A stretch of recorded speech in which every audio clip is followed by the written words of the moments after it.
तो कीअं सोचो आऊं पंहिंजे बेगुनाह औलाद खे पंहिंजे हथनि सां क़त्ल करे छॾां? खैरियत सां आई ऐं तूं पंहिंजे पीउ खे बि सम्झाए छॾ। हेॾी मुरीदी अथसि पीउ मां ई ॾिसे अम्मा जी जान। अस्सलाम वालेकुम दोस्तों, ड्रामा सीरियल हवेली ॾाढो इंटरेस्टिंग ऐं दिलचस्प थी चुको आहे। अचण वारी किस्तनि में हाणे तव्हां ॾिसंदो त पीर सोराब पीर बख्श वारनि जी फैमिली खे पकड़ण में कामयाबु थी वेंदो ऐं उन्हनि जी लोकेशन जी उनजी ख़बर पइजी चुकी आहे त हिते आहिनि। हू फ़ोन ट्रेस कराए चुको आहे।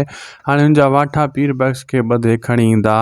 2-3 किस्तनि जे अंदरि तव्हां इहो किसो सॼो ॾिसंदो ऐं ख़लीफ़ो कुझु नाकाम बि थी वेंदो ऐं ख़लीफ़ो जॾहिं पीर अमजद खे सॼी कहाणी ॿुधाईंदो त पीर अमजद ॾाढो ॾमरजी पवंदो ऐं इहो बि ॿुधाईंदो त मुंहिंजे मथां हथु खयो पीर सोराब ऐं मूंखे हिकु लपाटूं बि हयईं ऐं पीर अमजद कोशिशि में आहे त मां इहे माण्हू पाण वटि घुराए वठां, लेकिन पीर बख्श पकड़जी पवंदो ऐं इहे वाठा जेका आहिनि पीर सोराब जा इहे पकिड़े खणी ईंदा। ॿिए तरफ़ जेको आहे अचण जी किस्त में तव्हां ॾिसंदो हीर ऐं हीर जी भेण यानी अमजद जी धीअ फ़ोन ते राब्तो कंदियूं ऐं इहे हिक ॿिए सां ॻाल्हाईंदियूं, हाल वाल कंदियूं ऐं हीर चवंदी इन खे त पंहिंजे पीउ खे चओ हेॾी पीरी मुरीदी आहे कंहिं ॿी माई खे ॾिसे मुंहिंजी अमर जी जान छॾे। हू चवंदी तोखे का ख़बर न आहे, तूं पंहिंजी माउ जी शान में गुस्ताखी करे रही आहे।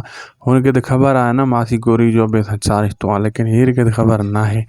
तमामु जल्द इहा कहाणी इन खे इहा बि हीर खे ॿुधाईंदी त हीउ मसइलो आहे। ॿी तरफ़ शुमैला अबॉर्शन कराइण ते अञा ताईं राज़ी नाहे थी। उनजी माउ जो वॾो ज़ोर हली रहियो आहे, उनजी मासी जो बि ज़ोर हलंदो, मासी बि उनखे चवंदी, लेकिन तमामु जल्द इन्हनि खे अबॉर्शन ते ई राज़ी ज़रूरु कंदा, लेकिन फ़िलहालु हू राज़ी न थींदी।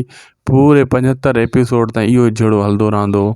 जी हाँ दोस्तों, मूंखे ख़बर आहे सॼी कहाणी जी 50 खां 75 ताईं जेका 25 एपिसोड आहिनि हीअ स्पेल सिर्फ़ु इन कहाणी में गुज़री वेंदो।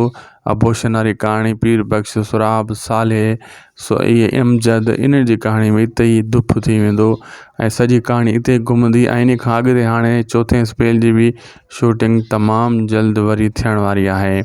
माशाल्लाह बहितरीनु ड्रामो आहे, ज़बरदस्त ड्रामो आहे हवेली जी जेतिरी तारीफ़ कजे दोस्तों घटि आहे। हवेली सुठे मोड़ ते ड्रामो अची चुको आहे ऐं माशाल्लाह बहितरीनु हाणे इनखे माण्हू ॾिसनि पिया, दिलचस्पी सां ॾिसे पिया, रुगो सुठा हिन जा हाणे सीन अची चुका आहिनि। वीडियो पुॻो पंहिंजी पुॼाणी ते चैनल खे लाइक सब्सक्राइब इन वीडियो खे शेयर ज़रूरु कंदा। अल्लाह हाफ़िज़।